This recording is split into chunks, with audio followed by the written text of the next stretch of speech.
question.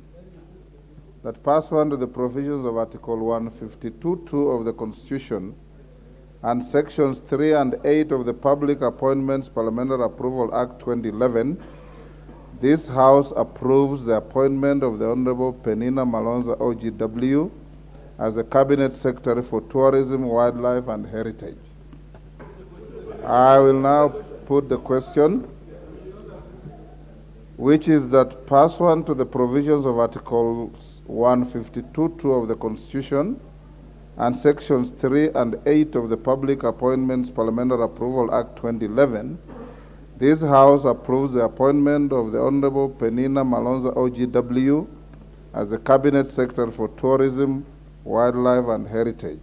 As members of that opinion say aye. Aye. Will those of the contrary opinion say nay?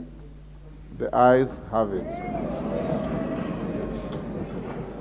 Next order.